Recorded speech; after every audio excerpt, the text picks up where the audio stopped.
Isn't it a little weird that when I was younger, I used to play these like dungeon building games and then thinking to myself, oh, wouldn't it be cool to actually do this in real life and all that lot? Oh, the mind of a youth, huh? But that dream recently got tipped upside down when I got introduced to Underworld Overseer, he says deeply for dramatic effect. And this game did surprise me in a couple of decent ways. Hit them like and subscribe buttons and let's get into it.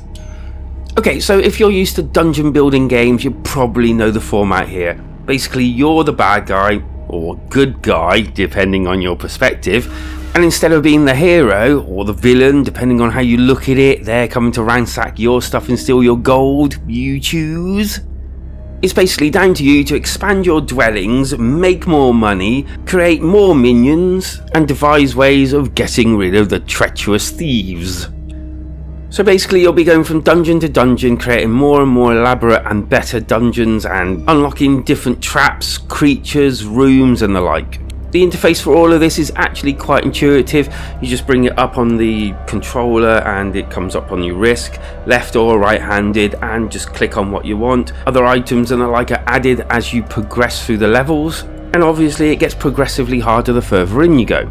So within the game you'll be digging out holes in these rock things that you can see just in order to make different rooms. You then have to claim some of the actual floors or areas, and this can range from libraries for your wizards, armories for your warriors, treasuries to keep your treasures, rooms to research traps and new technologies. And when all of these things are researched, you can use them as you wish, money providing, as in you've got enough cash to do it all.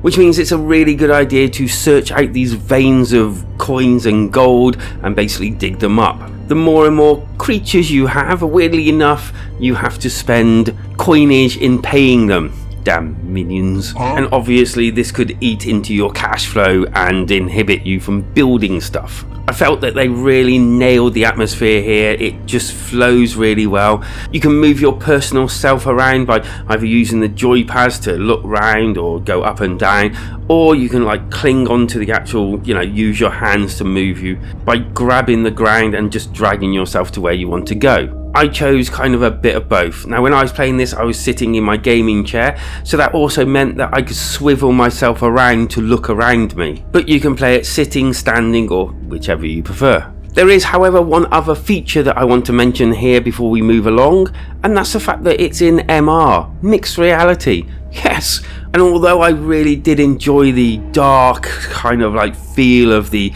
normal virtual reality version, the MR, especially at night time, unfortunately I only recorded in the daytime and quite early on in the game, but I really do appreciate the fact that they put MR in the game, as this means that I could actually have a nice relaxing game of this whilst watching TV. Yes, and that is as fun and mental as it actually sounds.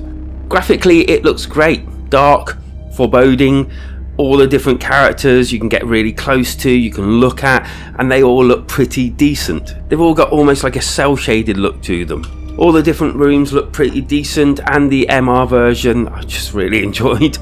Sound wise, it's voiced, which is cool. The actual guy that does the voice over is pretty cool. I like his voice. It really does match the settings, and all the different creatures make some sort of noise here and there. And just before we get to the score, why not hit them like and subscribe buttons?